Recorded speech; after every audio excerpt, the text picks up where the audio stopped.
Hello, everybody. Welcome to the TriStar Gym channel. Today's episode, we're going to be talking about Adesanya Pereira Part 2, second fight. However, this is really their fourth, as we all know, as everybody out there knows. This is their second MMA fight. However, they have confronted each other 4 times, and all 4 times, Adesanya has lost. Excuse me, all 3 times. I'm getting ahead of myself. They fought. No, wait a second. They have fought 4 times. No, could this be? Yes, 2 times in kickboxing. 1 time in MMA. 1 time in. This is their second. Excuse me. Yes, Adesanya has lost 3 times. 3 times. Could this be the 4th? Is what I'm trying to say.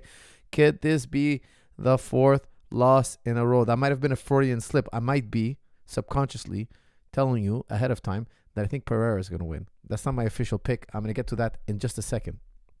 Guys, give me a thumbs up. Let me know that everything is working well and that you guys are hearing me loud and clear. Because from what I see,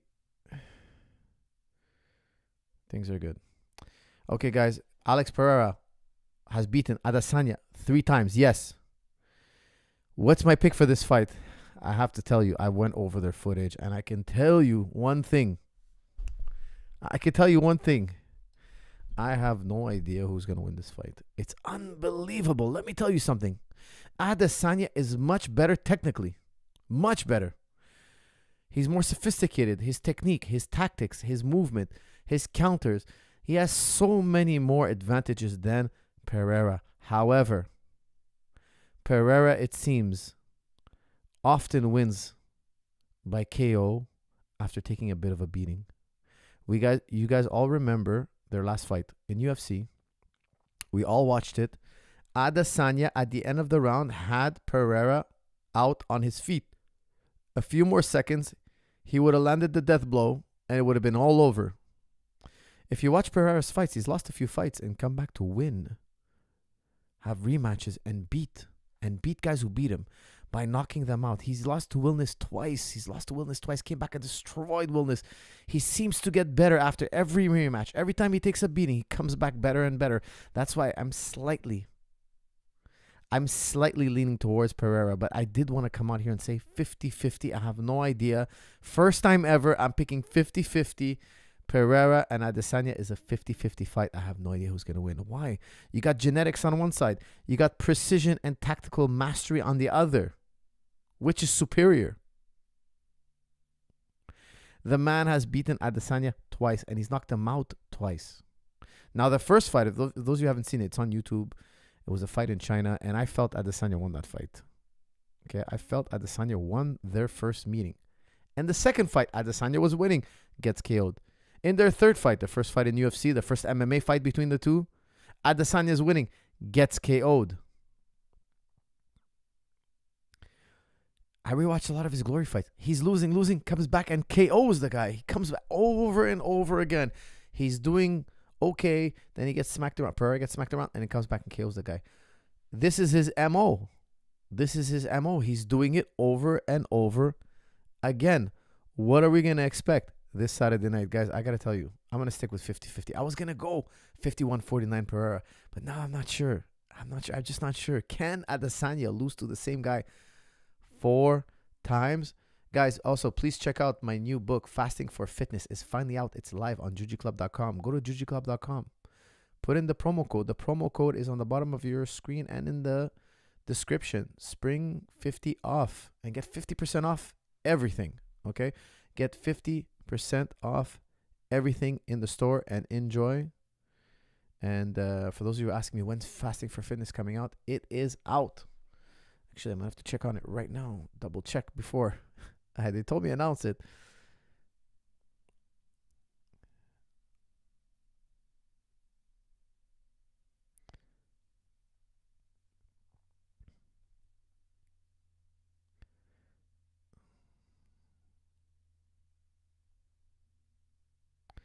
Okay. All right. Guys, give me your predictions for Adesanya versus Pereira, please. Give me your predictions for Adesanya and Pereira in the chat, guys. I don't know, 50-50, guys. I've never done this before. I always come out here with a thorough breakdown after seeing Pereira lose round after round here and there, getting smacked around, and always consistently coming out with a KO. Consistently. It's insane. It's totally insane. The guy is a genetic freak. He's the scariest kickboxer on the face of the earth. He is not the most skilled. He is not the most tactical. He's not the most proficient. But man, is he the most dangerous. I got Izzy, Pereira, Izzy. It looks like 50-50 here. It looks like 50-50. Both one-dimensional strikers, but Alex is better. That's from Alex. No. They're not one-dimensional strikers. They're they're great technical strikers. They're both very, very dangerous. They both have very incredible subtleties to their style. I just think Adesanya is even more technical. Adesanya is more trickier. Adesanya has an incredible left hook, not the same level of Pereira. Pereira's got him there, but he's also got a horribly dangerous and threatening left hook at all times. Watch their first fight in UFC. Their only fight in UFC. At the end of the first round, Pereira eats a left hook on the chin from Adesanya. What happens to him? He gets stunned. He gets hurt. If there was just a few more seconds, Adesanya would put on the final touches, and he would have KO'd Pereira. Pereira was saved by the horn. Saved by the horn. Adesanya can also put him away. But that was the only time in the fight I really felt Pereira was total danger. And, of course, we all saw the ending. Nobody missed that ending. Everybody's seen it. Adesanya pretty much out on his feet. Say, coach, Izzy lost 3 times, wins for 5 rounds, and then power from all get given to Alex, and boom, lights out. The weekend, Alex will get another 4-0 win. That's from Shiz. Shiz is putting all the chips down on Pereira. Listen, I think Pereira has a 50-50 chance of winning. I can't make up my mind, guys. I went over the footage. I wanted to come here with 51-49. I was leaning towards Pereira, but then I'm like, can Izzy lose to the same guy 4 times? Is that possible? Can you lose to the same man? Can lightning strike 4 times? I don't know. I'm just watching. I was just watching Pereira's last fights in Glory and all that. He gets hit, man. He gets hit. I've watched his fights before. I'm just being reminded about how much he gets hit. He's got to cut a lot of weight. Supposedly he walks around at 220 from what he says. He says in his interviews, he walks around at 220, cuts down to 185. When you watch their fight in UFC, Pereira looks significantly bigger. Their fights originally in China, yeah, Pereira was bigger, but not that much bigger. In their fight in UFC, their MMA fight, Pereira looked massive. He looked at least, I would say, 15 pounds heavier. 10-15 pounds heavier than Adesanya. He looked huge. He must have been 210, 205 in the octagon. I don't know how he makes the weight. It's brutal. It's a brutal weight cut, I'm sure. Adesanya, I'm pretty sure, makes the weight quite comfortably. But nonetheless, Pereira, much bigger. They say they're both 6'4". I was looking at their stats. 6'4". Pereira looks 6'5", 6'6". And he fights very tall. That's the thing. Not only does he have a lot of height, he fights tall. He's not easy to reach. Like, he's just standing up there. Like, if you can reach him, he'll fall hard. But if you can't reach him, you may get hurt. And I was just watching their fight.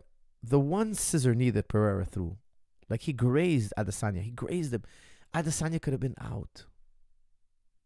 Like, we're talking millimeters here. They're both shaving each other's beards with shots left and right. It's insane. It's an insane fight. I'm super excited. Now I want to turn it to you guys. You guys give me your thoughts and I tell me what you think about this fight. Because for me, honestly, it's a 50-50 fight. I was racking my brain watching the footage. I have no idea. Nobody knows what's going to happen. We all have to tune in. I wouldn't be surprised if they both throw a left hook and knock each other out senseless, both of them, at the same exact time.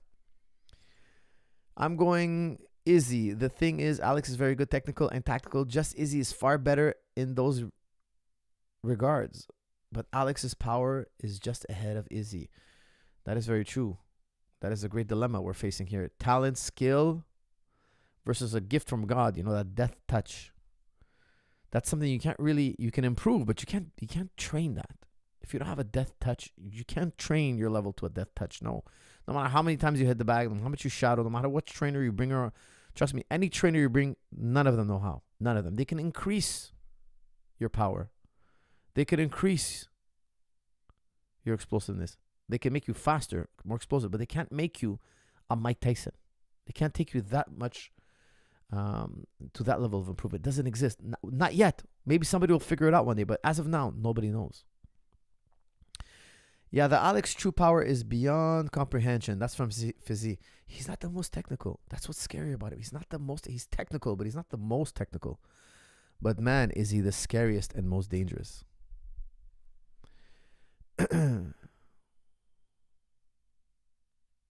Do you think Izzy will start off with lots of pressure or no? That's from Hassan. Hassan, I don't think so. He'd be crazy. You want to wear down. You want to wear down Pereira. He's going to chop the leg. He's going to sidestep. He's going to circle. He doesn't want to go and toe-to-toe or pressure a 6 foot. In my opinion, the guy's 6'5", 6'6". You don't want to go pressure a giant who's bigger than you. You want to pick and poke. You want to stick and move. You want to cut his knees. You want to do everything but go toe-to-toe, head-to-head.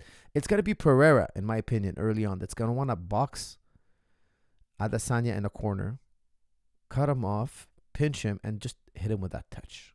That death touch he has in his left hook. And also, he's got that crazy scissor knee. Guys, don't forget, he knocked out Wilnis with a head kick. Actually, he dropped him with a head kick, then knocked him out with a scissor knee. He's got a ferocious head kick as well. Now, Adesanya is a lot taller than Wilnis. Wilnis, if you guys don't know him, he was a Glory champion. He beat Adesanya in a razor-close decision. He beat Pereira twice and then lost to him in the rubber match. Got knocked out.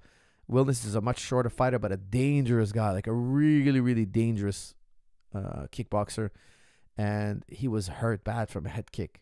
They went through his gloves, went through his hands. And then Pereira, as they stood him back up, Pereira threw that scissor knee, his famous scissor knee, and ended the show versus Wilnis, the Glory World Champion. Hart says Alex, head says Izzy. Hart says Alex, head says Izzy. Okay. But Alex has the boop of instant death. That is very true.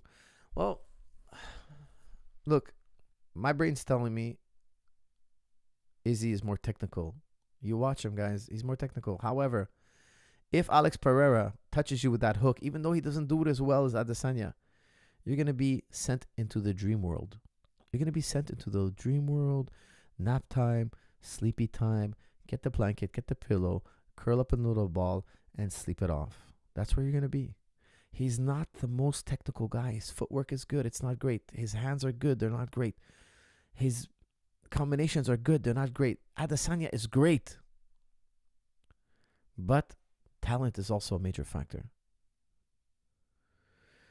Warrior, Gladiator, Killer, Poatan, Pereira. That's a shout out from TRC. All right. Alex has that Ngannou touch. That's from Crypto Simplified. He's more skilled than Ngannou. Guys, Ngannou's skilled, but not as skilled as Pereira. Pereira is much more skilled, in my opinion. He's much more versatile. The scissor knee, the kicking. He fights with the hands down. He's got good counter punches. When your hands down, you're relying on your eyes, your head movement. He's much more sophisticated even than, I would say, Ngannou. And I would say Alex Adesanya is even more sophisticated than both of them. There are levels. There are levels of sophistication. And Pereira, I don't want to make him sound like he's a goofball on 2 feet. No. And neither is Ngannou, of course. But I'm just saying that Pereira is very skilled kickboxer. However, Adesanya is another level, in my opinion. His movement, his angles, his combinations are superior. However, he doesn't have the kill switch that Pereira does. Yes, he's a great knockout puncher. We've all seen him knock people out with his left hook. He's phenomenal. Adesanya has a phenomenal left hook. It's just not at the same level as Pereira. Pereira's left hook, it just destroys people. Izzy fans, Izzy is the better technical striker, and for some reason, Izzy tries to put Alex away a little too late after the bell rings. Unlucky. Just like in kickboxing and in UFC, the pressure is on. That's from Shiz. Yes, this is true. The pressure is on. Adesanya doesn't want to lose 4 times to the same guy. I don't care who you are. Nobody wants to lose to the same guy 4 times. I remember Roy Jones Jr. I know he just fought Pettis.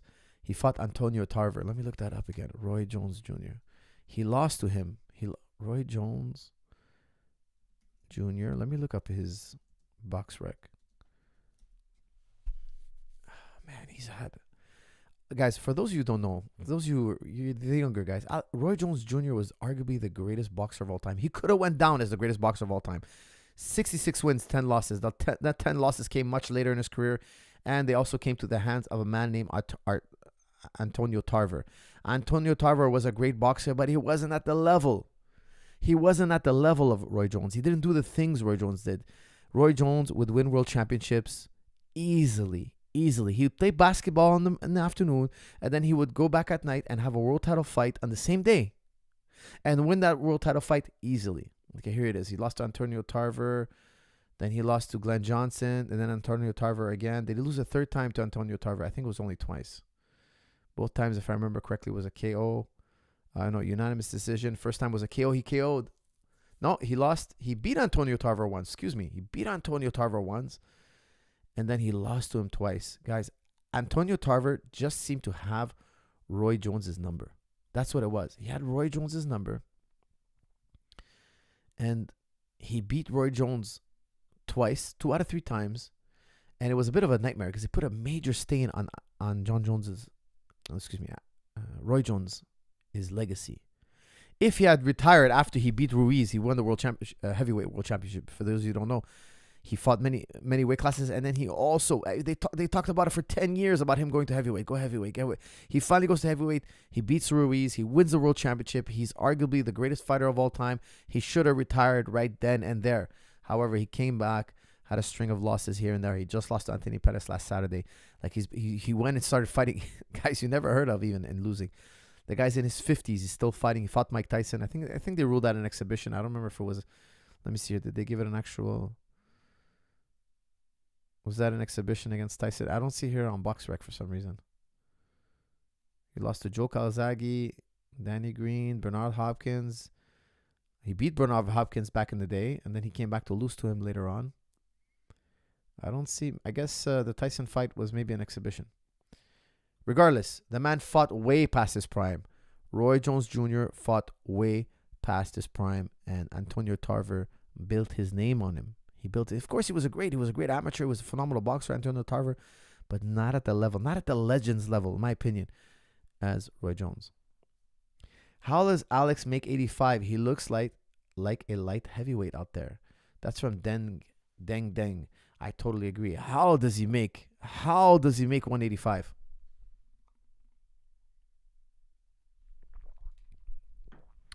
How does he make? I don't know. Guys, I have to turn off on a light, please. Who wins, John Jones or Alex Pereira? Oh, come on. That would be real easy. Pereira could never stand on his feet long enough to land that left hook. Hold on. I'll be right back.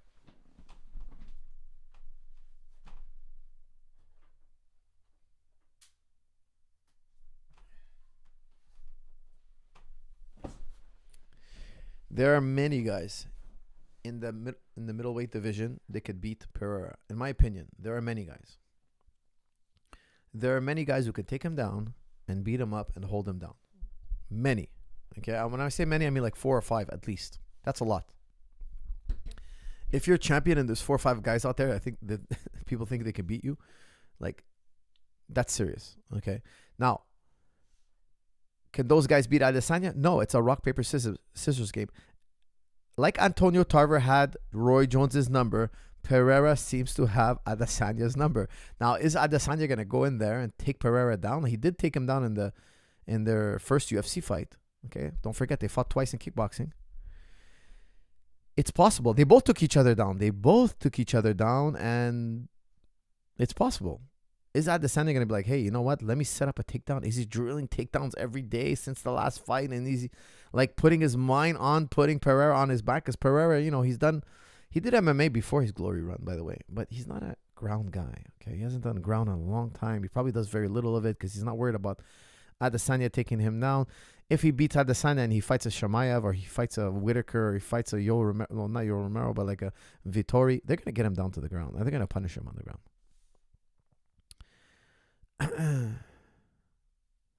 Pereira is the better tactician than Izzy. He focuses on damage over time. Izzy is a fast starter and peters out if he can't get a quick KO. He was very damaged in round 5. It wasn't a lucky KO. That's from 9bit9. Listen, I'm not saying it was a lucky KO. It wasn't a lucky KO, but if you fight for 25 minutes and the guy's beating you Okay, let's say they fought for 24 minutes and the guy's beating you for, let's say, 18 of those minutes. You say, it's safe to say that if this fight goes on, the likelihood of the guy who's winning more minutes per round is going to win. It's not crazy. It's not worth saying it's luck. Nobody's saying it's luck, because you have to also take into consideration that Adesanya had him out on his feet and that Pereira was saved by the horn. Imagine the rules were a bit different. Imagine it was just one 25-minute round. If it was 125, and I know I'm shifting the goalpost on you here. I'm just saying it's not crazy that Adesanya stuns him earlier than 4 minutes and 58 seconds in the round. He could stun him at 4 minutes, 50 seconds in the round. That gives him plenty of time to put the final touches on Pereira and put him out and then send him home. It was well within the reach of being a first-round KO for Adesanya. What would we be saying then? We'd be saying, hey, Adesanya is not only technically better, but he's also overcome the power differential. It would have seemed like that, even though it's not the case. Because when we saw after 25 minutes, it seems like Pereira has power late in the fight. That's another very interesting element. Pereira does this often in Glory. I was just watching his Glory fights today. He knocks people out late, early and late, not just early. Sometimes you see guys, they're really dangerous the first 4 or 5 minutes. After that, they kind of taper off. No. This guy's late. He's dangerous early and late.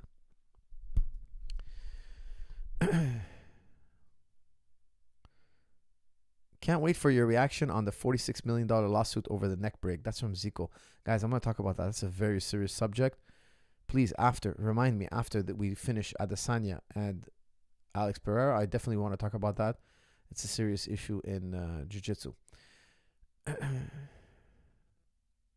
I wish both you guys well, but if Alex wins, he will get run over by my boy Khamzat. I kill everyone. My boy Khamzat is the gangster version of Khabib. LOL. Both religious, but two different personalities. That's from Shiz. Shiz, I would pick Chimaev 100% over Pereira. 100%. Unless Chimaev does something stupid, he should win. Okay, because the differential in wrestling is massive. Pereira on his back. Look, guys, I'm going to be honest. I like Pereira. I'm a fan of his, but he'd be like a turtle on his back. He'd be like a turtle. I totally agree with what you're saying. Dude Stir says, Dude Stir, is that a black belt? Oh, a black belt, Dude Stir. Guys, don't mess with the black belts in the chat room. Khamzat versus Bo Nickel is the future. That's from Alex. Bo Nickel would beat him. If Bo Nickel was fighting Alex Pereira, I would pick Bo Nickel. Khamzat is evil Khabib. Oh, man.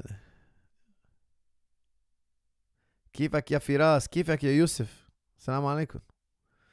Coach, how many times a week should a husband and a wife get busy? That's from Anthony Bendel. 7 days a week is ideal, my friend. But that's off topic.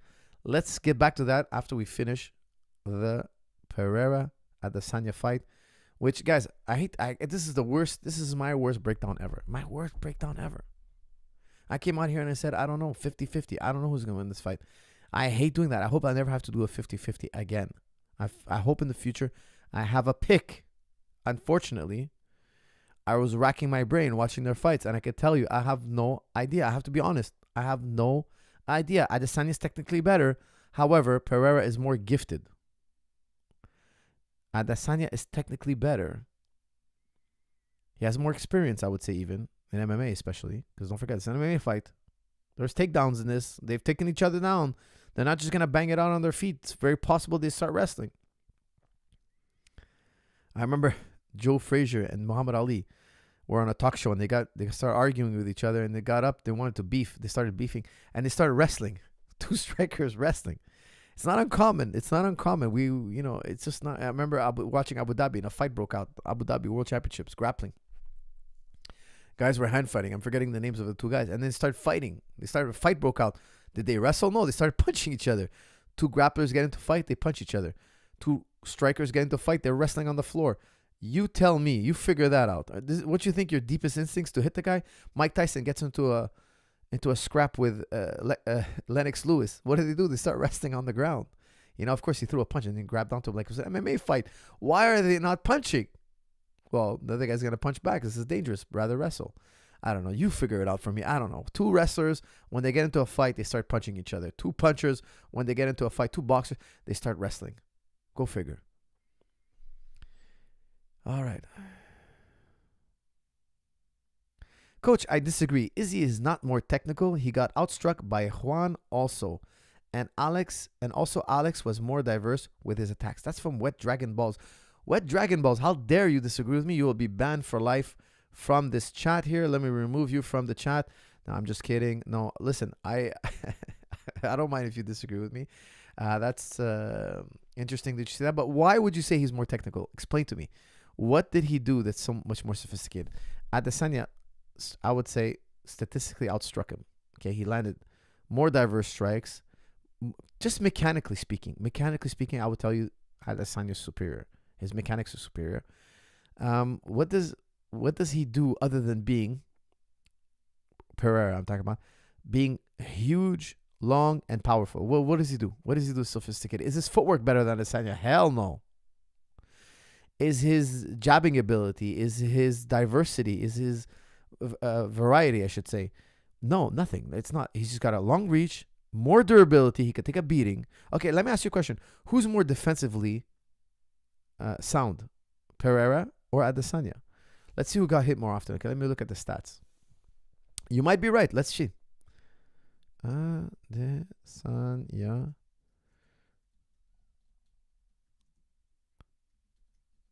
Let's look at their stats, okay?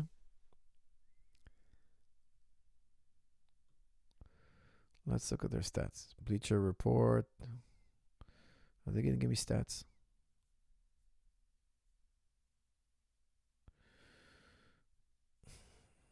Nope. I'm not finding the stats. If anybody has the stats, how often they get hit.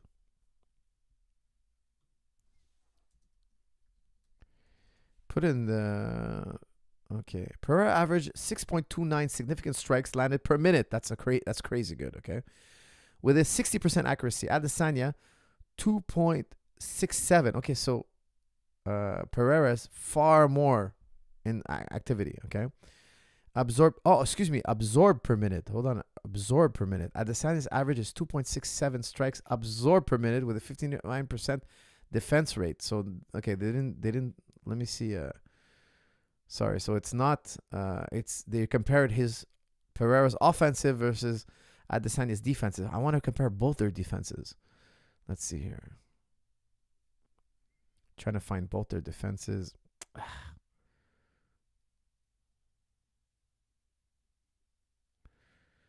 All right, it's not out there. Guys, I can't find alternative stats. I'm going to check one more site here. Let's see. Did anybody list it?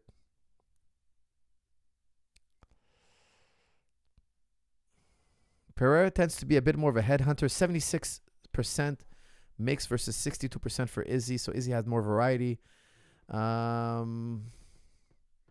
Pereira lands 50% of those strikes while Izzy only connects 32%. If it ain't broke, don't fix it. But on the flip side, Izzy's been better at protecting his head from those shots, only letting 26% get through with a total of 3.9 absorbed, while Pereira absorbs 30%. So 26, 30%. Okay, they're comparable. They're comparable. But I'll tell you something. If Adesanya had the size advantage that Pereira does, he would walk forward and land more strikes. Okay, when the guy's bigger and stronger and more explosive, that's why he's walking forward.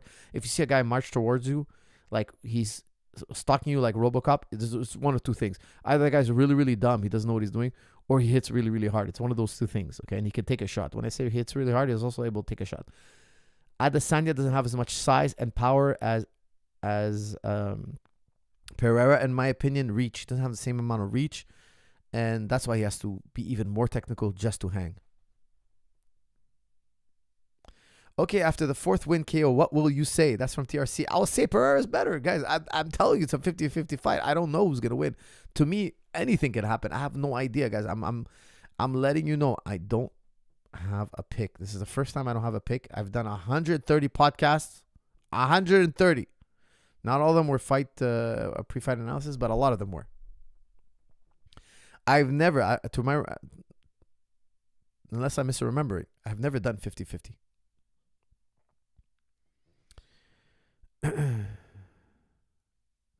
Hello, Wade Jones. That's from Dude Stir. My boy Dude Stir in the house.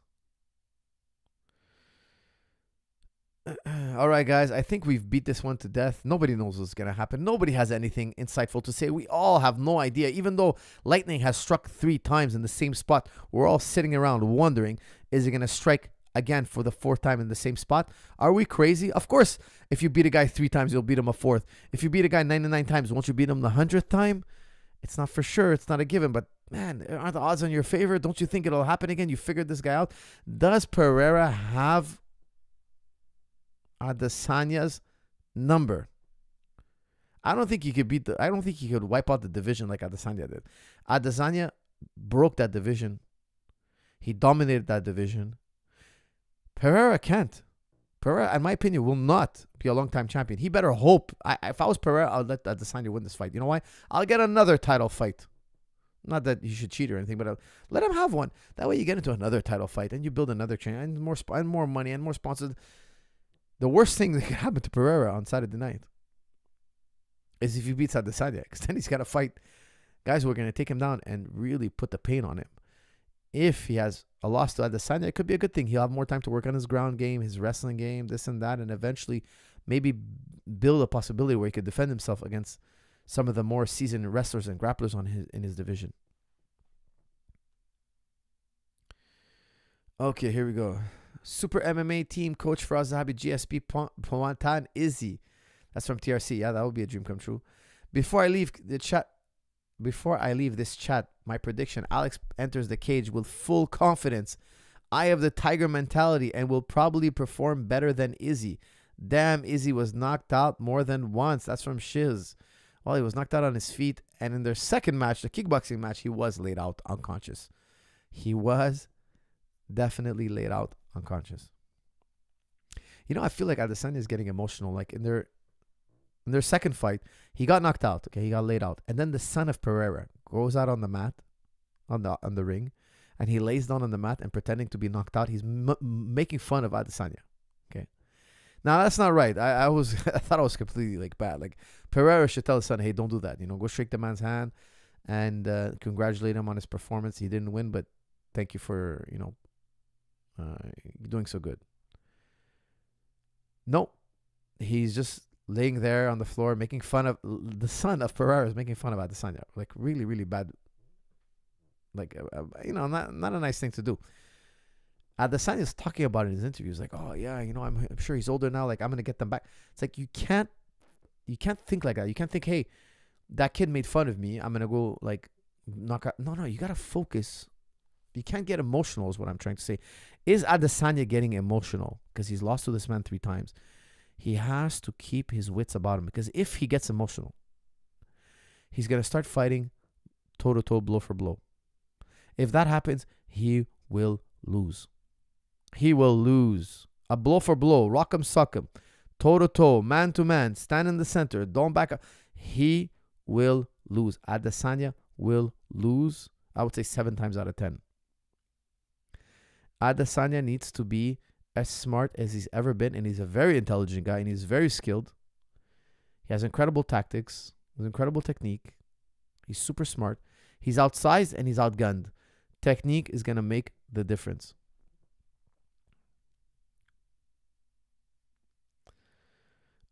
What are your thoughts on GSP versus Masvidal? That's from Phil. George would win that fight. Okay, I would be really confident for that fight. Masvidal's a great fighter, but George will win that fight. I heard Joe Rogan say that he thought maybe Masvidal would beat him. I don't agree.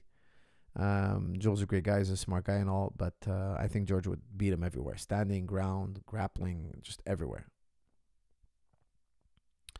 They were toddlers, bro. No, that's what I'm saying. I'm not blaming the kid. I'm just saying Adesanya shouldn't put his mind there. He shouldn't even bring it up. Like, he's getting emotional. I feel like it got under his skin is what I'm trying to say. I'm not worried about the kid. I understand. He's just taunting. I get it. He's a kid. He's happy his dad won, etc. I'm just saying that you can't think about these things when you're fighting. You can't think about them. You're making it personal. That's my whole point. Is he is a kid. Don't even think about it. You're fighting Pereira. Where's your guard? What movement? What shots are you gonna land? That's what your mind should be. Are you going to attempt to take him down? Yes or no? These are the questions you want to be asking. You don't want to be thinking about these things. These things are distractions. My big fear is that Adesanya is going to go Rocky Balboa on us. And Rocky Balboa was a great movie, but that's fantasy. Rocky Balboa was just fantasy. It's just a game. It's a show. It's a movie. The Russian, if Rocky went toe to toe, blow for blow with the Russian, he's gonna lose 9 times out of 10. He's gonna lose 9 times. He's not gonna have a nice happy ending where, he puts on a great show and comes back from behind. No. He's out in a coma. They're picking him up on a stretcher. You have to be smart and tough, but you have to be smart. And Adesanya needs to be as smart as he's ever been.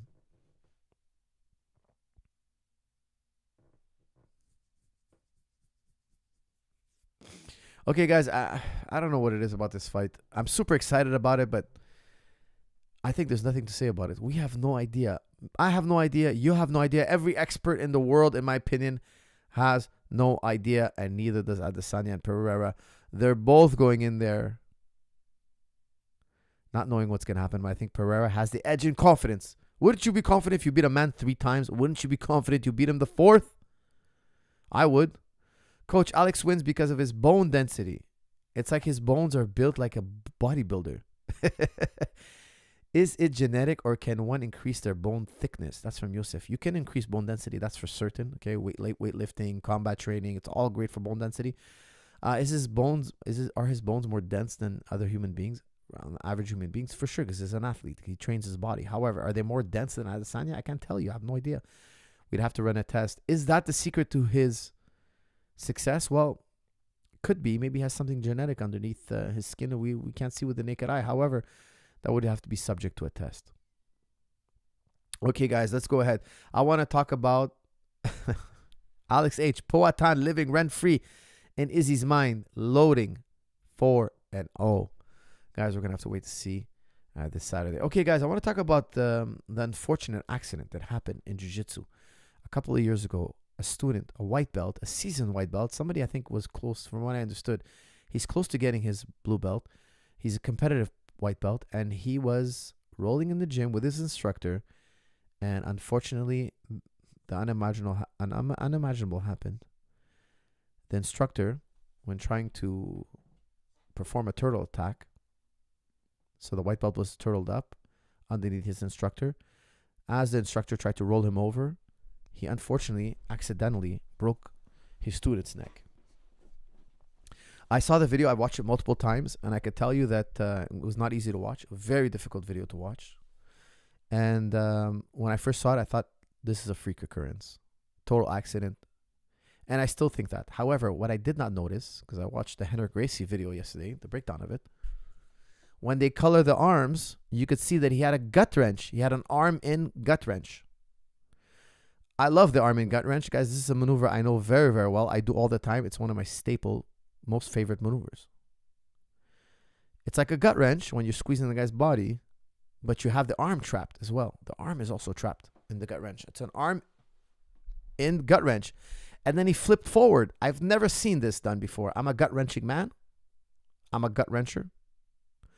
I never seen anybody go into an arm-in gut wrench and flip the guy forward. Me, when I arm-in gut wrench, I bring the guy backwards. I pull him down to the hip. I break him down, what we call a spiral break. When you a spiral breakdown, okay? It's not a break, doesn't mean there's nothing breaking. You're not trying to break any bones. It's a spiral breakdown. It's a wrestling maneuver. If somebody's trying to stand up, you spiral them back down to the mat, breaking them back down to the mat. No bones are meant to be broken. Now, he did a forward flip. He kind of did a hybrid maneuver. He kind of did like a wrestling maneuver mixed with a jiu-jitsu maneuver. There's a famous jiu-jitsu maneuver that when you have somebody in a seatbelt from Turtle, you could forward flip and then it pulls your opponent with you. Okay, it's a classic maneuver. I've done it a million times. I teach it in Turtle Attacks Made Easy, Advanced Basics video. It's a classic maneuver. It's a staple maneuver. I've never seen a single human being get hurt in the Henzo roll. Often it's also known as the Henzo roll. I've never seen a single human being get hurt. I've never heard anybody doing it. I've never been hurt when somebody did it on me. I've never seen anybody get hurt because when you have the seatbelt, your shoulders behind the neck, it's safe. It's kind of like you're kind of holding his neck in place. This time, no. The guy had the waist under his control with the arm trapped. When he rolled forward, I'll tell you, that's a maneuver, what he did to break his student's neck. accidentally, in my opinion. It doesn't exist in the jiu-jitsu curriculum. And that's what I understood when I was reading up a little bit about it. The students were saying, we've never been taught this move. I think the instructor was just improvising. He was in a situation. He's like, hey, we do that all the time. Grapplers do that all the time. Okay, wrestlers do that all the time. They're in a particular position. They're improvising. They've learned thousands of moves. And then they're like, hey, let me blend this move with that move. See if I discover something. Sometimes you realize that it doesn't work. And sometimes you realize, hey, I've just discovered a gem. It happens to every grappler. We all experiment with moves. We don't know what's what. And you're trying things out. He experimented with a move. It was a major error. The jiu-jitsu community has to be made aware of this maneuver. It's very, very dangerous. In hindsight, I could tell now why it's so dangerous. If you told me, hey, gut wrench with the arm in, forward roll, I'd be like, I'm not sure. Let me try it. I'll be like, I don't know. I've never done that before. There's an infinite amount of possible maneuvers. I've never done that. I've never thought of that. I was never taught that.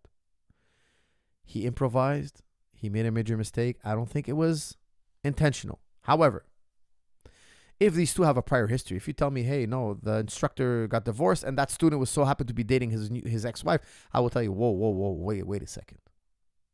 Which is not the case, guys. I'm just giving you, for instance. Then it would give me it would create an alarm. It would give me the thought, maybe, hey, this guy was intended to hurt his student.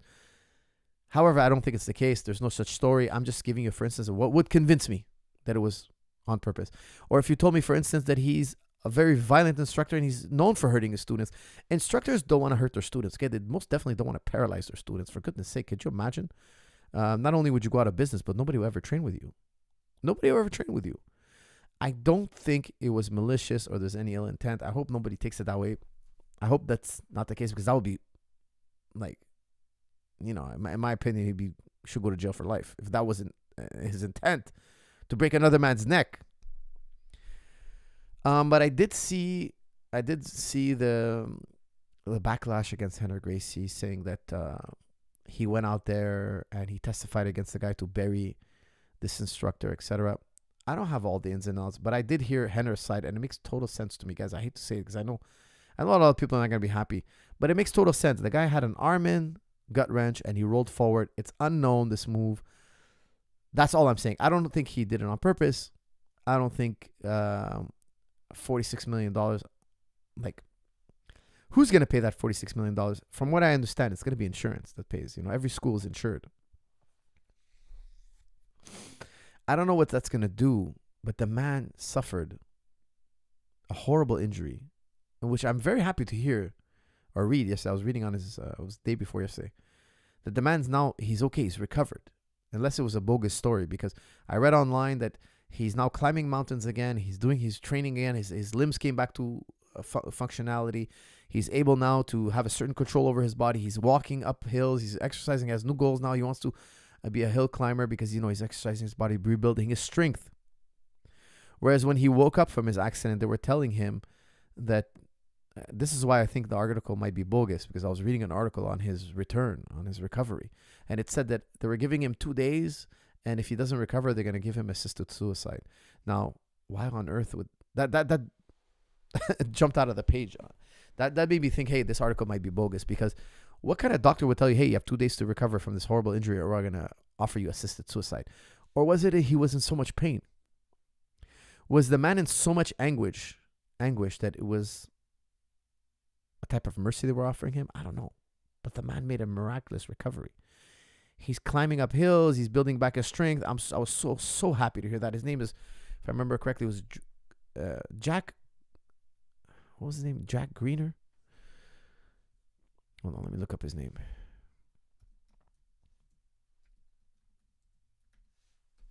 Is it Jack Greener? Yes, Jack Greener.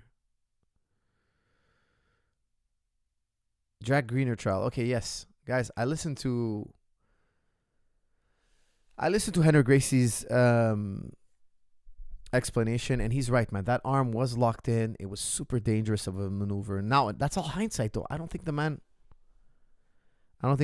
instructor did it on purpose. I don't think there was any ill intent. That's for the judge to decide if there was money owed. Is it their insurance that's paying? Is it coming out of the instructor's pocket? I highly doubt it. I think it's insured. All gyms were insured, but not $46 million worth. That I doubt. Okay, so again, there's a lot of things I don't know about. I don't know how the system exactly works. Like, all gyms have insurance. You have to have insurance to operate a gym. Um, does the guy ever see $43 million? I doubt it. I doubt he ever sees $43 million. They're going to appeal, I'm sure. They're probably going to bring it down. But anyways, the most important thing of all is that the man is up and walking again. I was so happy to hear that because I was pretty shocked at this footage, honestly.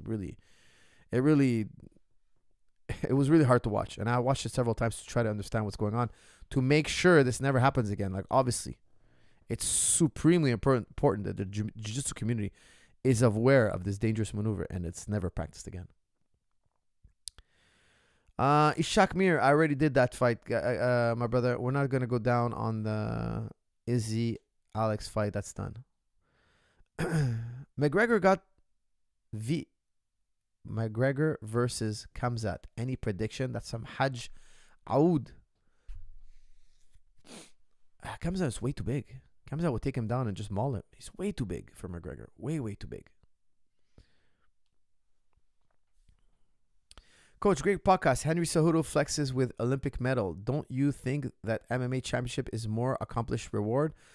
You have to be a pro in most of the sports, not only in wrestling. Yes, Valdaz.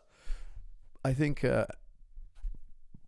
look, they're both supremely difficult to win a championship in. It's very difficult to win a world championship in wrestling.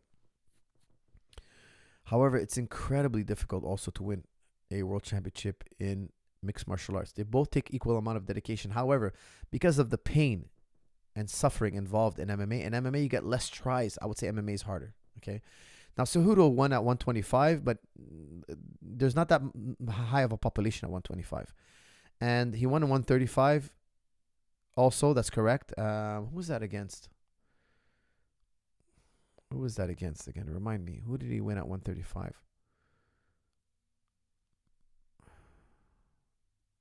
Dillashaw went down to 125 to challenge for the title. And I think, was it Morales? I can't remember. But listen, he won 2 divisions in UFC, which is fantastic. It's amazing. The lighter divisions are less populated, but 135 is extremely difficult to win as well.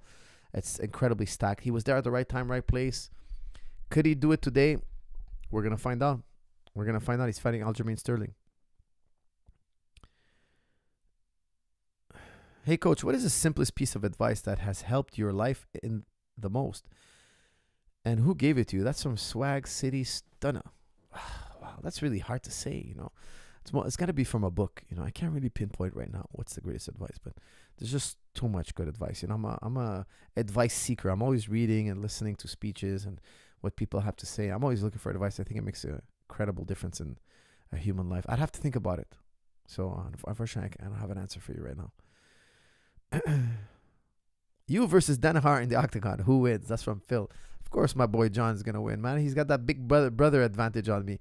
I couldn't raise my hand to strike him. Come on.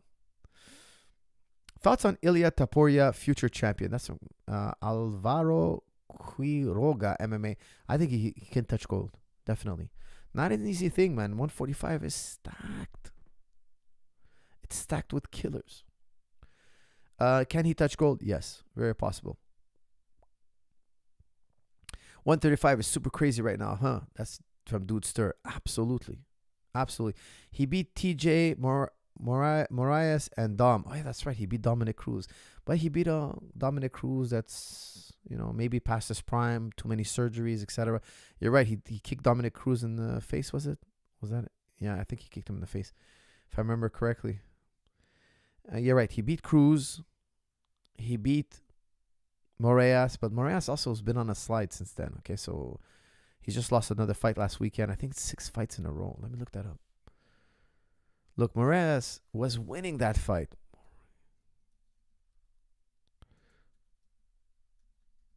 Okay, let's look that up. Okay, it's right. I think it was an interim. 1 second.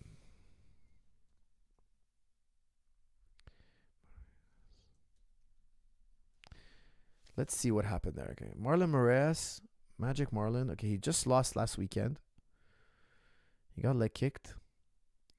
All right, so he lost to Henry Cejudo. Then he beat Jose Aldo, split decision. Then he lost to Corey Sanhagen, Rob Font, Merab, Yadong Zong, Shimon Moraes, and then Lugain. So that's how many losses? 1, 2, 3, 4, 5, 6 losses in a row. After Cejudo beat him, he beat Jose Aldo. Guys, we all know Jose Aldo's been on a slide too. So I'm saying when Cejudo beat Moraes was kind of on his way down. He lost 6 fights in a row. His last 6 fights, man, that's hard to believe. He lost his last, and 2 of those fights were outside UFC. 2 of those fights were outside UFC. And okay, he got finished. How many times did he get finished? Let's see. Out of the 6 losses, Corey Sandhagen finished him. Rob Font finished him. Merab finished him. Yadong finished him. All 6 losses were finishes. Guys, all 6 losses were finishes. So, did he beat Moraes when Moraes was at his peak? No. Okay, he definitely didn't. So, he lost. He beat also Dominic Cruz. Dominic Cruz also kind of past his prime. Many surgeries. Dominic Cruz is the greatest, in my opinion, the greatest bantamweight ever. In my opinion. Okay, I'm not trying to put a man down. However, he's like everybody else, human, and too many surgeries, too many years, gets old, slower, too many miles on the body, you start losing. We'll see with Aljamain Sterling. There's a lot Cejudo has to do a lot. Like, he has to get a title, defend it repeatedly, like Demetrius Johnson. For me to say he's the GOAT, he's got to defend the title like Demetrius Johnson. Coach, global banking crisis is here. What do you think about Balaji's bet on $1 million per Bitcoin in 90 days, and Russia, China, Brazil, and Saudi ditching the USD? That's from Zain. Guys, this is not financial advice, of course, but I will tell you my opinion, how I see things. I'm a long-time believer in Bitcoin. Okay, now if Bitcoin hits the dirt, I'm the type of guy I only invest when I'm ready to lose. I'll only invest. I'll take out my piggy bank and put it out there in the market if I'm willing to lose it. Because me, I'm a long-term player. I put my money in something I believe in, and I wait, and I'll never sell my Bitcoin. I'll go to the grave and hand it down to my kids, but I'll never cash it in. I'll borrow against my Bitcoin, but I'll never cash it in. If it works, it's going to make the Zahabi family rich and intergenerationally. If it busts, well, we didn't lose much. Okay? The potential of Bitcoin is so massive. Now, will it go to $1 million in 90 days? I wish, but I doubt it. I have less than 1% belief that this is possible. In 90 days, guys, for those of you who don't know, one of the big, not the owner of Binance, Coinbase, he's not the CEO. He's like really high up there. I can't remember what he is. He bet $1 million. I think it's $2 million actually. He bet $2 million that in the next 90 days, so about 70 days from now, Bitcoin will be at $1 million. Now, does he have inside information we don't know? No, I don't think he does. Does he know that the banks are going to collapse? Guys, banks have been collapsing here and there. It's scary. But do I believe that's going to send Bitcoin to $1 million? No, people will buy gold before they buy Bitcoin. 99% of people don't know how to buy Bitcoin. People will buy gold. They'll buy other things. They'll take their money out of the bank and buy gold. If the banks crash, will it make... It would have to be a banking disaster that we have never seen ever for Bitcoin to go to $1 million. It would have to be a banking catastrophe, which I don't think is going to be the case. How does one win in jiu-jitsu tournament? Well, you train better than your opponents. You get better than your opponents, and you beat them. That's from Little Trailblazer. Little Trailblazer, you got to train your ass off. That's what you got to do. That's really good financial advice. That's from Fezzi. It was not financial advice, sir. Don't forget. It was just my opinion on things. Don't get me in trouble now. Warren Buffett wouldn't put $25 in Bitcoin. That's what Gabe G plays. That's right. He called it rat poison. Rat poison squared. Guys, a lot of people think Bitcoin is useless. What is Bitcoin? Bitcoin is just a ledger. It's just a ledger. People's name on it. It's just information. But what do you think a dollar is? What do you think a bank is? What do you think the bank is? The bank is just a ledger with people's names on it. They invent money. They type on the keyboard and they invent money. They just print money. They literally, those dollars that you see in the street, people's pockets, useless, worthless. Nobody wants little green pieces of paper. They only want those little green pieces of paper because they correlate to a ledger. Somebody out there says, look, there's that many green pieces of paper out there in the world, And if you collect them, we'll respect you on this ledger. That's all it is. It's all about the ledger. It's all about the ledger. Bitcoin is an independent ledger. Now, if you read Adam Smith tells you that independent free markets will always beat controlled markets. Always. It's an invisible hand. I don't want to get too deep on it, okay? But if I'm selling tomatoes and you're selling tomatoes, the government shouldn't tell us how much to sell our tomatoes. We should figure it out. If there's a high demand for tomatoes, our prices will go up. If two other guys start selling tomatoes, our prices will go down. If the demand goes up, the price goes down. Excuse me. If the demand goes up, the price goes up. If the supply goes up, the price goes down. Forgive me. The invisible hand says, look, when you let the market regulate itself, it's superior to government involvement. Okay. Is he right? Well, Bitcoin is the greatest performing asset in history. Literally, it is the greatest performing asset in history. Has it plateaued? I don't believe so. I believe every Bitcoin is going to be worth $1 million one day. But I think like 10, 20 years from now, I think by the end of this year, it could hit 100,000. But that's like really optimistic. I think if it gets back to 60, 70, we should be really happy. However, I do believe the next halvening, about a year after, it'll hit 100K. The next halvening should be in about a year or so. So 2 years from now, it should be at about 100K, roughly speaking. Now, again, these are very broad, general. Like these are not accurate. Nobody could be accurate with Bitcoin. Nobody, guys. I did an interview with Michael Saylor, the second largest Bitcoiner ever. I had him on this channel. He was buying Bitcoin by the boatloads. What happened? 80% crash. 80% crash. The guy was so certain. You can never be certain about these things. Nobody knows how the market's going to behave. There are too many unknown variables. However, I believe in the principles of the invisible hand and the fact that Bitcoin is not controlled or extremely hard to control. And it has free market principles behind it. That's why I believe in Bitcoin. And I believe that people are going to want something that the government can't tinker with. We're always going to have government money, yes, but Bitcoin is going to keep the government more honest. It's going to give a healthy competition to the market. A healthy competition. Okay, I got a whole bunch of super chats here. Hassan Haytham, member for 2 months, says, what do Rogan, Harris, Peterson, and Friedman podcast guests have in common? Leather Apron Club made videos presenting this with pure data. Very strange. What? Can anybody make sense out of this? Leather Apron Club. What's the Leather Apron Club? Let me look this up. Leather Apron Club. What the hell is a Leather Apron Club?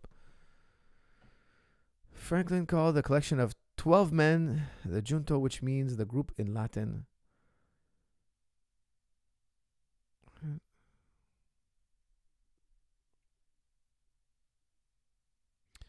I don't know what this is. I'll have to read this later. This makes no sense to me. Sorry, man. I have no idea what you mean by a Leather Apron Club. An attack on Dr. Fauci is an attack on science. Also found this hilarious parody of you. Would love to see your reaction. Search for Azabi Street Fight Breakdown Verkish. Let me look that up. There's a hilarious parody of me. Let's look that up. Dr. Anthony Fauci says an attack on Fauci is an attack on science himself. Yeah, that was a brilliant, hilarious quote from Fauci that he later... it won't let me copy and paste.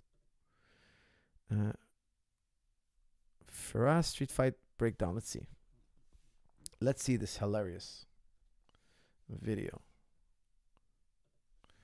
Firas Street Fight Breakdown. You say it was Verkish?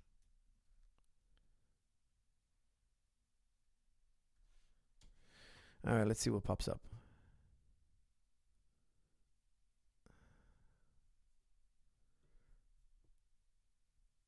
Yeah, Verkish.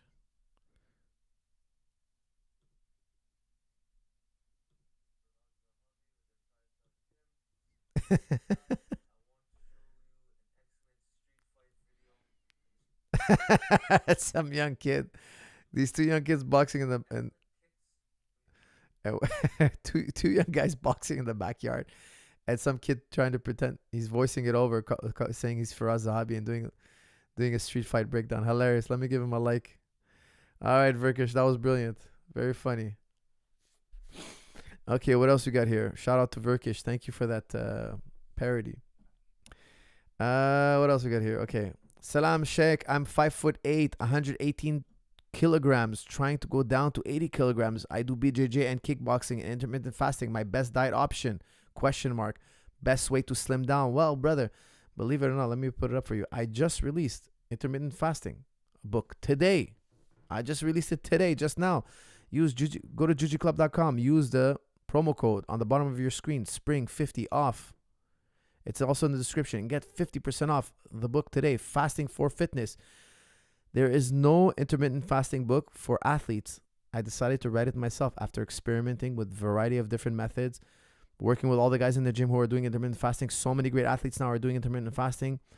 It's incredible for losing weight, absolutely, and it's incredible for many, many other things. It makes calorie counting almost obsolete. But if you're cutting weight, if you want to be really precise, I also talk about how to also use what I call precision fasting, calorie counting, and intermittent fasting at the same time. You'll get really, really ripped. So make sure to check out the section on precision fasting. Once you've done precision fasting, after a while, you don't really need to count calories. You know exactly how much you need to eat in a day. And it gets really simple. But I don't necessarily recommend that you have to count calories. Okay, you don't have to. But if you're doing intermittent fasting and you feel like you're not losing the weight you want to lose, you're not getting as ripped as you want to get, as ripped as you would like to get, try precision fasting. It's also detailed in the book, the exact formula, how to go about it. What about Dogecoin? That's from Yusuf M. I don't believe in those kind of things. I think the meme coins is just a joke. It's just a pump and dump. People hype it up, they pump it up, and then they just rob people blind. It's just a pump and dump. What else we got here? What could owning one Bitcoin do for me? I can't even afford one. That's from Topher William Babicton. You don't have to own one. Think about it. If you bought $100 worth of Bitcoin and Bitcoin goes up 10x tomorrow, that's $1,000. You turn your $100 into $1,000. It's not how many coins you have. It's how many dollars you have in Bitcoin. It's how many dollars you have in Bitcoin. It doesn't necessarily matter how many Bitcoins you actually have.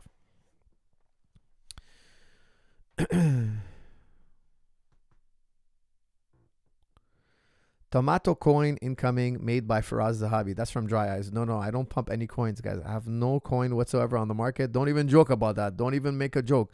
I trust Bitcoin because it was the original coin. It's got the largest ledger. Guys, you give me adoption, I'll buy your coin. Prove to me that a coin will be adopted, because that's all it is.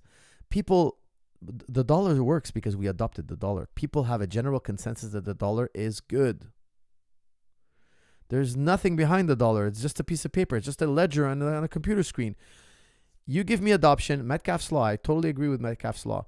Social media has proved to us that now there is value in just networking. If there was only 2 phones in the world, those 2 phones wouldn't be worth much. You can only call one other person. There are millions of phones in the world. That's why every time they make a new phone, phones become more valuable. That's an extra way to connect. The more people adopt a particular coin, the more it becomes valuable. It's all about the network. It's all about adoption. Is Bitcoin going to be adopted? In my opinion, yes. Why? It's the largest ledger. And if it's not adopted, they're going to fork Bitcoin into a new technology. And that ledger, let's say tomorrow they fork Bitcoin, you own new coins on the new ledger. Okay, I don't want to get into explanation, but like when they made Bitcoin Cash, I had Bitcoin Cash for free. Why? It's a new ledger. They just copy the ledger and say, look, this technology is superior. Everybody start using this ledger. Ledgers will survive or die, but if they survive, I'm part of it. It's the original ledger. I'm part of when you buy Bitcoin, you're part of the original ledger. People aren't going to start off from scratch. Dogecoin, from what I understand, is a copy of Litecoin, and Litecoin is a copy of Bitcoin. It's all from the original ledger, which is Bitcoin. And Bitcoin will always be the original ledger. It's the Mona Lisa of Bitcoins. People will copy it, but they won't start from scratch. Unlikely that they start from scratch. Unlikely. Would you say sparring or working out one day and taking one day off is the correct way for a beginner, as I'm aching the following day? That's from Nomadic Sage. I would tell you, look, don't train as hard. You're probably training too hard. But that's okay. Take a day off when you need it, especially when you're a beginner. But try not to train so hard. So if you did, let's say, 3 rounds and you're aching, do 1 round, take a break, skip a round, do another round, and call it a day. And try to build your tolerance slowly until you're not sore and aching the next day. Bitcoin is digital gold. That's from Notorious Nugs. I totally agree with you. Bitcoin is digital gold.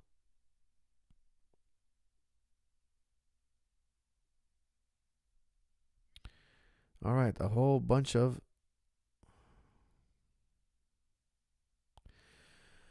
Salam coach, how does one attain al-fana, annihilation?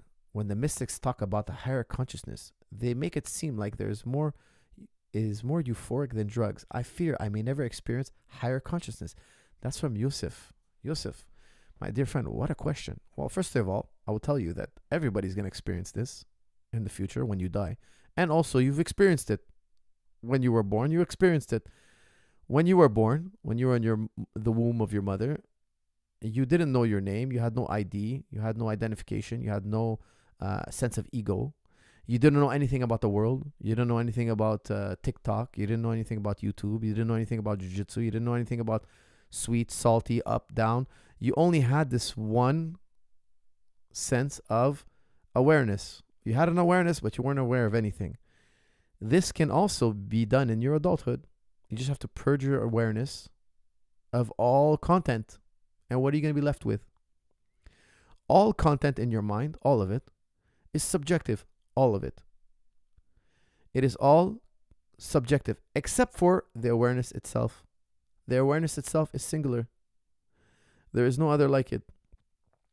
You have to purge your mind of multiplicity. And then you will be there and you'll have a... You know, in the gospel, it says, be born again. That's what I think it really truly means. Be born again. It has nothing to do with traditional orthodox view. I think it has to do with mysticism. It has to do with be born again. Like when you were born, you had no ego, no this, no that. Your mind was completely blank. There was only a state of awareness. This state of awareness is everything is, how do you say, encompassed. Everything you've ever seen or heard or known or felt or understood is enveloped, is nested in the state of awareness. It's not outside of it. Nothing is outside of it. The fact that even you measuring Bitcoin in terms of US dollars rather than Bitcoin itself in your answer to a previous super chat shows the fundamental problem with it. Nobody actually uses it as currency. That's from Joe. Joe, what a great observation. Why would you give somebody US dollars for them to give you a digital coin if all you're worried about is how many US dollars that digital coin is worth? Okay, it makes total sense what you're saying, but however, I do think you're wrong. Let me explain why. Okay, because as Uncle Sam is printing more US dollars, he's creating inflation, he's weakening the dollar. There's less Bitcoin, more American dollars. The whole point is to try to beat inflation. Let's say I had $100,000 in my bank account. 20 years from now, how much is it worth, that $100,000? Maybe it's still worth $100,000, but it has the buying power of $50,000. It has the buying power of $40,000. What if I took that $100,000 I have today and I turn it into Bitcoin? And then Uncle Sam is still printing all sorts of US dollars. Remember, there was once upon a time, they'll tell you, you could ride the train for a nickel. Try to buy anything for a nickel. You'll get to zero. People say, oh, Coke used to be 35 cents. Yeah, Coke is $1.50 now. Whatever it may be. Inflation is mounting, climbing. Things are getting more expensive. One day, people are going to go to buy a car, and the car is going to be $1 million. And people are like, yeah, it's normal price. Why? I make $10 million. In the future, numbers are going up. Inflation is going up. If your salary is not keeping up with inflation, you're getting poorer. If your value or salary is outpacing inflation, you're getting richer. You can't ignore inflation. Is Bitcoin going to increase in value? If so, it's worth more than the American dollar. That $100,000 in USD that I have in the bank account would be better off being transformed to Bitcoin. That's the whole point. There is less and less Bitcoin. There will only ever be 21 million Bitcoin. After that, we have to keep dividing. Bitcoin is ultimately deflationary. Okay. In 100 years from now, there'll still only be 21 million Bitcoin. How many US dollars is there going to be if it doesn't collapse by then? You know, Munger said it's going to collapse within the next 100 years. That's his prediction. So there might not even be an American dollar in 100 years.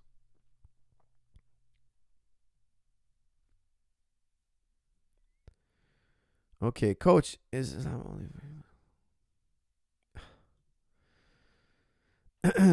Leather Apron Club is a YouTube channel. Oh, Leather Apron Club. Okay, let me look at that.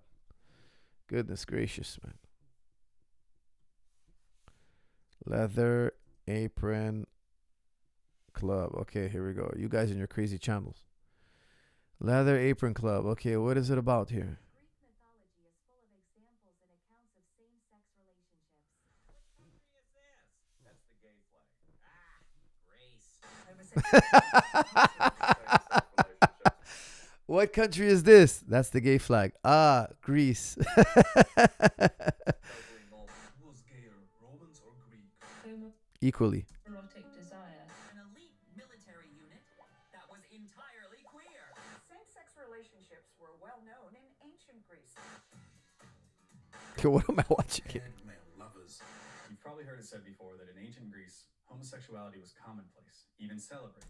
That's it's not as accurate. Okay, look, the Greeks didn't have they didn't refer to themselves as gay per se. Okay, the Greeks, it was one person doing the pitching and one person doing the catching. Whether that person is male or female was the inferior, was the weaker, was the apprentice, so to say. Okay, so one person throws, one person catches, regardless of what you have between your legs. To them, you're the subordinate one. It was more like that. Okay, it wasn't necessarily that I'm a gay and all, therefore I do these activities. No. To them, it was like, I'm intellectually superior. I'm a higher class than you. I'm like, you know, they had a higher prestige. Okay, you're the one doing the pitching. The other person's doing the catching, and that's why it often came down to younger men. Younger men were doing what you would consider today would be considered a crime. Okay, but back then, in their cultural milieu, it was very normal. It was actually encouraged.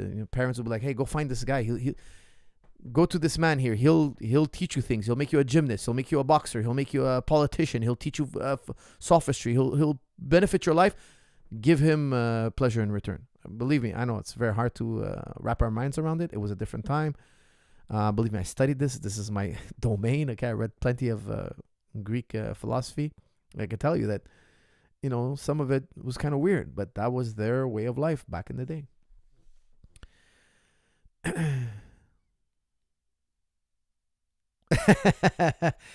Dre Foreman, thank you. Hassan Haytham, you're going to get for us in trouble. Guys, I hope I didn't get in trouble. I was banned by Twitter. Can you believe it? I was banned by Twitter for what? I don't even know why I was banned. Honestly, I'm like, I have no idea why I was banned. Thoughts on connecting between psychedelic mushrooms and religious mythology? Example, Santa Claus lends credence to your argument that religion is based on mysticism, as people often have mystical experience on psychedelics. That's from Joe. Joe, I'm not sure exactly what you're trying to say. Are you trying to say that Santa Claus lends credence to your argument that religion is based on mysticism? No, it doesn't, because look, think about it like this, okay? You cannot have an original thought. Many great thinkers said this. Let me elaborate, but give me a second here just to put it on the table. You cannot have an original thought. Take a piece of paper and draw me the most bizarre drawing you've ever thought of. The most bizarre anything. It's all based on your prior experiences. If you had a dream and you dreamt of somebody, you dreamt of a beautiful woman, that woman is not original. She already exists in your mind, and you've perceived this through experience. Let me elaborate. Any face you see in your dreams or in your mind's eye is a collage of other faces you've already experienced. Or it's a mixture of ideas that you've already experienced. John Locke used to say that whatever is in the mind was once in the senses. I'm going to say that again, okay? Whatever is in your mind was once in your senses. Like we always say, a blind man doesn't know the color red. He's the most logical, scientific, intelligent human being on the face of the earth. If he's blind, doesn't matter how much you explain to him the color red, he will not be able to understand you. You could talk to him about laptops, computers, bicycles, everything that he could touch He could sense, you could talk to him about. If he can't sense it, he has no idea what you're saying. So Santa Claus is just a collage of ideas. It's a collage. You've seen man, you've seen reindeer, you've seen a bird fly in the sky. Somebody drew that all in one human being. Okay, a fat guy who has reindeer and flies through the sky. He took those three ideas and he jumbled them up together. Okay, this is very important. In philosophy, we call that a mixed idea or a compounded idea. I prefer the word mixed because it's simpler. If I've never seen, imagine all the bicycles in the world were black. Imagine all the bicycles. Nobody ever created a red bicycle. And I have a red apple in my hand. I have a black bicycle and I'm riding a black bicycle. And I say, you know what? Imagine this bicycle was red. And I picture it in my head. It's very possible. However, if I didn't have that red apple or had never seen the color red, I could never picture a red bicycle. To me, all the bicycles in the world are black, and that's normal. As long as I don't see any other colors, I cannot imagine anything of the sort. Berkeley asks us, he challenges in his works, he says, try to imagine the unimaginable. Makes no sense to say you can imagine the unimaginable. If you never saw the color yellow, if you never saw the color red, you could never picture a red or yellow bike. It has to go through the senses, eyes, sight, so your sight, your hearing, your taste, your touch, smell. You have to sense it first, and then you can imagine it. So when people say, oh, why don't you believe in the God of Thor? Why don't you believe in Thor as a god? Well, Thor is God, the idea of God, with the idea of lightning. Thor is the god of lightning, so is Zeus. And they jumbled it together. Why don't you believe in the crocodile god? Well, you saw a crocodile, you have the idea of God, and you jumbled it together. Now you made a crocodile god. That's why in Islam and in Judaism, it's so strict. You're not going to worship anything in the sky above, anything that crawls on the land or swims in the sea. You're not going to mix the idea of God in the world. Now, keeping on this train of thought, everything you talk about has to exist. You can't talk about something that doesn't exist. This is basic Parmenides, and I'm only quoting him because he's probably the first guy on record to say it. But I'm sure many men throughout history said it. Okay, I actually say Xenophanes probably said it before him. Okay, so I'm going to accredit Xenophanes for this now. Xenophanes said this. He said, look, if we lived on a planet of horses, we'd think God is a horse. He goes, God is not a horse, nor is he a man. God is one, and he went into like a very Judaic Muslim type of view of God. Why? He realized that everything is mixed. Things that are mixed don't necessarily exist. Things that are pure thought exist. The color red exists. Red bicycles may never have existed. Of course they do. But just because I can dream up a red bicycle doesn't mean they exist. It's the simple ideas that exist. The simple. So if you dream up Santa Claus, if I take away all the compounded ideas, so let's say I divide the idea. Let's say you tell me the idea of Golden Mountain. I know, I'm imagining a golden mountain. Well, I'll say, look, you have the idea of gold and you have the idea of mountain. So gold must exist and mountain must exist. Golden mountains may or may not exist. Anything that's compounded may or may not exist. If I divide your idea in pieces, the pieces must exist. You cannot make a collage you cannot make a collage without using things that actually exist. Does that make sense? You cannot make a collage of anything that's not rooted in reality. So for instance, let's try it the other way. I want you to picture in your mind's eye a coal pie. Picture in your mind's eye a coal pie. Now take the coal pie and turn it upside down. Take the coal pie and add a little water on it. You're like, what's he talking about? What's a coal pie? Coal pie is just a word I invented right now. Boom. I invented the word. You can't relate anything to it because you've never experienced coal pie. You've never seen one. You don't even know what I'm talking about. This is why I always say there's no such thing as an atheist. Because I never talked to somebody who was an atheist and he told me, what are you talking about? What's God? What is this? I never heard of it. I have no conception whatsoever. When I said coal pie, I made something up. I took two sounds that exist in the world that it went through my senses and I jumbled it up together. And I presented it to you like if it was a real thing out there in the world and you're like, hey, it doesn't make any sense. Why don't atheists do that? Because we, philosophers, rationalists, we say that the belief in God is innate. whenever I talk to you about something, you can only converse with me if you have experience with that thing, or you have experience with something of its nature. Like, for instance, if you play basketball and I talk to you about baseball, you'd be like, hey, I can relate to sport. There's something relevant to one another. Long story short, God is an innate idea. And this is why many rationalists throughout history have argued this point, that God is an innate idea.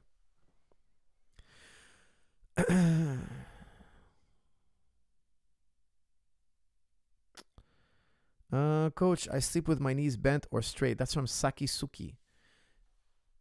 Almost straight, not totally straight. If your knees are bent at night, you shorten your hamstring and your hamstring will be tight. Try to extend your legs, but keep them slightly bent for comfort.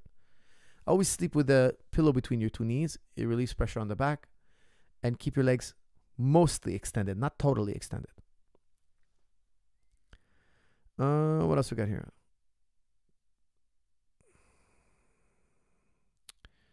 Coach, what do you think about Gracie Baja Wink Wink? That's from Eddie Monkiza.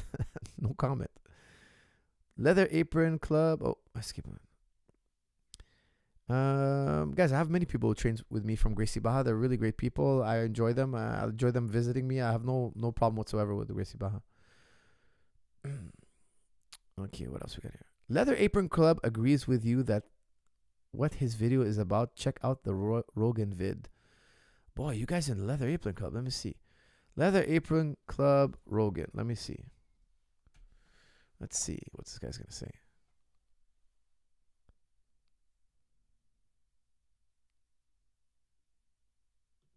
In the latest episode of the Joe Rogan Experience, the guest Eric Weinstein mentioned the name of my channel and specifically mentioned my video on the levels of Jewish overrepresentation on Rogan's podcast.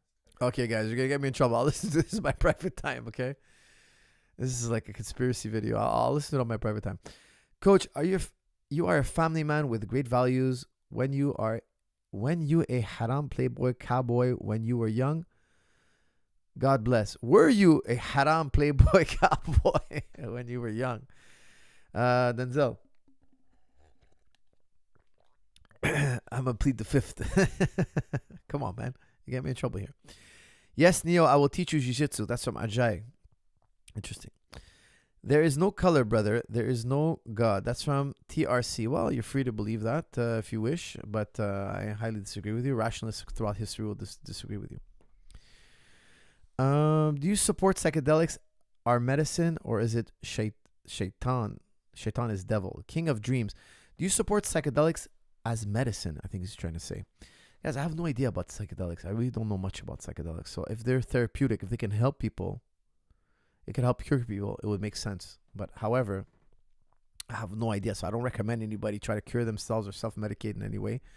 I have no idea what psychedelics could do to your health.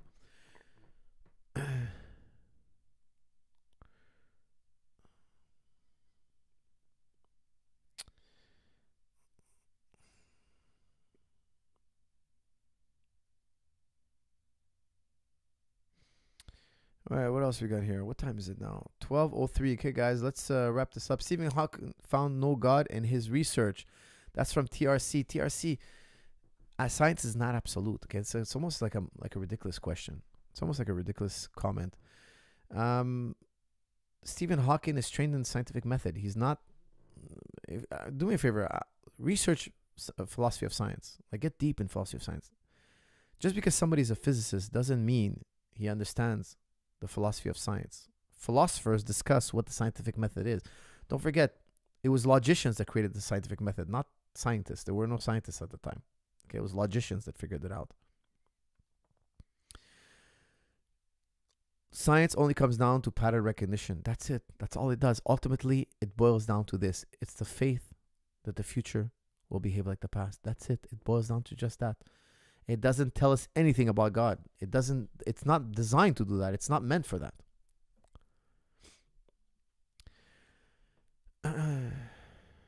What are your thoughts on Ibn Arabi, book The Interpreter of Desire, and his views on love? I'm not familiar with that book. You know, he has lots of writings. I haven't read that book yet, but I'm an admirer of Ibn Arabi's work, even though I obviously don't agree with everything he says. However, I do think he was a very interesting human being.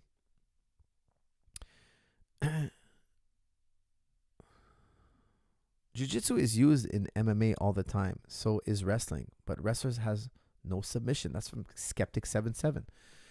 There's often a debate. Oh, wrestling or jiu-jitsu? Wrestling. Guys, it's both. Second of all, if you were going to go pure wrestling versus jiu-jitsu, no time limit, jiu-jitsu is going to win. Time limit, wrestling has a chance to win. Why? Because they're going to get in dominant positions. They're going to overpower the grappler for a little bit, let the time run out, score the points, bada bing, bada bang, they got to win. No time limit. Jiu-jitsu was designed in no time limit. Jiu-jitsu is far more efficient, costs less energy. And if you have no time limit to rush, you could protect yourself incredibly well using jiu-jitsu. Jiu-jitsu is very difficult to hurt a guy with very good jiu-jitsu if he's not fighting a time limit.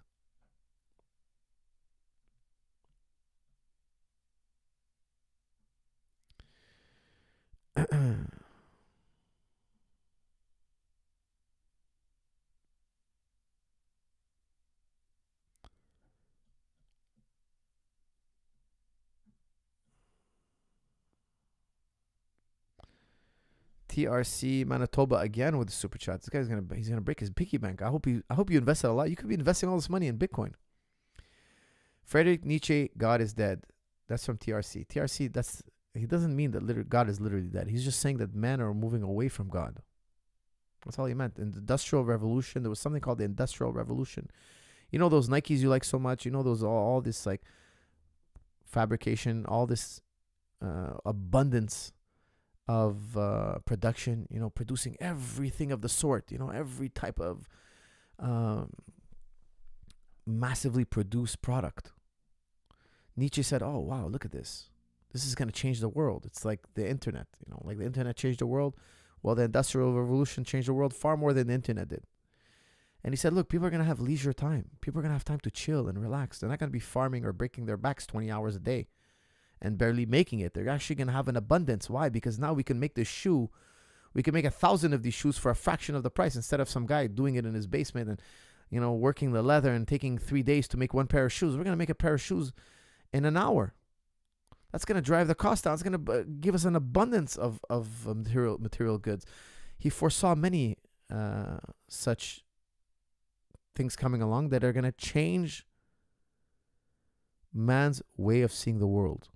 Why? Because you know what? When your stomach is full and you have a roof over your head, you don't think about God so much. You just think about leisure, having fun. You're on TikTok, so to speak. You know, you're having fun. You're enjoying yourself. However, when you're sick, when you're dying, when times are tough, you start thinking, oh, God, help me. You start, you know, being very, much more God conscious. So he's saying, look, people are going to lose this God consciousness. And his view is much more complicated than I'm making it out to be. I'm just giving you in a nutshell. So he said, look, the whole religious thing is going to slowly die out. It has nothing to do with whether God exists or not. He never went out. Like, he was an atheist most likely, but he never said, look, I have a logical proof for why God doesn't exist. There's no such argument from Nietzsche.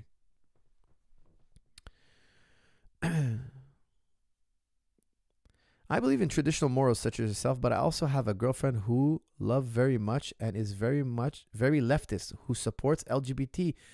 What can I do to transition her? What do you mean by that?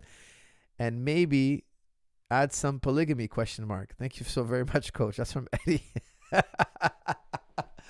Eddie, you must be a VIP member. Listen. Everything can be resolved ultimately with discourse. Talk, think, research, read. Why is it better to live one way than the other? Ask yourself these deep questions. You know, these are not questions we're going to resolve today, but ask yourself, why should we live this way and why not that way? What makes sense? It's okay to question our traditions. I'll just tell you, be very careful when you uproot our traditions, because a lot of times we don't know why until we uproot it and find out why later. We found out the hard way. The Christian traditions, the Muslim traditions, the Jewish traditions, I don't know much of the Far Eastern traditions, but I'm sure they were successful because they were effective. They worked. Taking that all out, uprooting it could be a major disaster. Major. Why? Excuse me. Because what made us successful in the past is no longer part of our lives, no longer part of our culture. You know, what is culture? Ask yourself, what is culture? Culture, the best definition of culture I've ever heard was referring to culture as the collective psyche. How the majority of us think. You go into a different country, and believe me, I've traveled the world. You go into a different country, people think differently here. And your experience of that country is very different. Why? Because the way people think. The way the collective thinks or sees the world, if they have a shared worldview, that's their culture. Now, in liberalism, the problem with that is that everybody's so diverse, we almost don't share a culture. We have nothing in common. So then you kind of like are always, you're living amongst the people that are always at odds with one another. You know, it's like me when I travel, when I go to Rome, I live like the Romans do, and I do almost everything they do, almost, okay? I have my core values that I would never compromise. However, like, I will go to a country, and if, you know, they walk on this side of the road, I'll walk on this side of the road. If they go to bed at this time, I'll go to bed this time. If they wake up, like, I'll accommodate their way of life because I respect their culture. But that culture, if it's something that helps them succeed, it'll show itself over time. Now, civilizations throughout the past who have succeeded have done an incredible job at succeeding and thriving. They must be copied and studied and observed and understood, not just thrown by the wayside because some kids grew up and said, oh, you know what, this is all dumb, I don't like it, let's throw it away. If you throw it away, you're throwing it away at your peril. You don't know the value of it till it's gone. Once it's gone, you realize, hey, wait a second, don't you remember there was so much more harmony and peace, and it was so much better, life used to be so much better? What happened to us? Oh, well, we completely uprooted our traditions. You're kind of playing with fire, in my opinion. Coach, I'm Catholic and I'm worried my kids will be influenced by the LGBT movement. How do you address this with your kids from your faith? That's from Gabe G Plays. Well, listen, it's true. Look, Muslims, Christians, Jews, we have our values. Okay? We don't want to share, no, we want to share our values with the world. We want to, but we don't want our kids being indoctrinated by other people. Okay? That's worldview. That's ideology. You have your ideology, I have mine. We live under Canadian law. We're peaceful with one another. Canadian law rules. I have my ideologies. You have yours. We don't discriminate with one another. That's their ideology. Let them have it. That's their ideology. If there's a consequence to it, they will find out. If there is no consequence to it, then there's no harm. I think that we should always tell our children, look, this is how we're raised. This is our way of life. Here's why our way of life is like this. This is what I tell my kids. I tell them, look, the most important thing you can do in life is to raise a family like your father did. For us, we put God first, then the family. This is our way of life. This is how I was taught, and this is how I continue to teach my children. All the Zahabis, hopefully forever, will be like this. We think that's the best way of life. Why? Because if I'm going to live for me, ultimately, if I'm going to live for me and what makes me happy, like most people say, I find that's a path to loneliness. Your brother's for himself, your mom's for herself, your dad's living for herself, your sister's living for herself, your wife is living for herself, your best friend is, everybody's living for themselves. We're not united, and everybody's trying to make their own way, and everybody's their own number one. It's not the collective that's first. Us, we put the collective first. That's when we have this synergy, this sense of feeling, of family, etc. I find that the better way of life. I personally prefer that experience. Now, if somebody out there doesn't see it that way, that's their business. I teach my kids, don't discriminate. Don't discriminate. It's none of our business how people live their life. It is none of our business. Let them do as they wish. However, where I draw the line is when people out there try to impose their way of life on us. That's when I draw the line and say, no. If you're going to get to push your ideology, I want to have my turn to push my ideology. Everything has to be free, fair. If the one religion gets to push their ideology, we also get to push. Everybody, if the secularist gets to push his ideology, then we do. If whatever group, it has to be fair. Not just we hear one side. Everybody else, put your mics on mute. We're the group who's going to talk. When we came to this country, that's not what we agreed to. The Lebanese, we immigrated to this country. We were told we were right. We had the right to our religion. We had the right. We have to pay our taxes, and we have to do abide by the law. We agreed to this. But we didn't say we're going to adopt any ideologies. We never said this. Now it seems like there's an aggressive push, and I understand you. What I would do is I would tell my children, look, this is our tradition. This is why we're this way. This is the philosophy behind our tradition. This is the reasons behind the tradition. And you have to understand why your tradition is such. You know, I do a lot of time researching and thinking about this. And I tell my children, look, Islam, Judaism, Christianity, it's all about keeping the family together. The family is so important. There's God and then the family. The family is paramount. Now, other ideologies, you cannot produce a family with these practices. You cannot produce. And another thing is we have to tell our children, this is very important. What are the riskiest forms of sex? What are the riskiest forms of sex? There are some types of sex that are highly transmissible.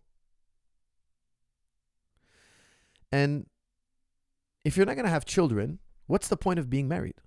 Like, for instance, if let's say there was no religious restriction and I wasn't going to have kids, I would have 100 women.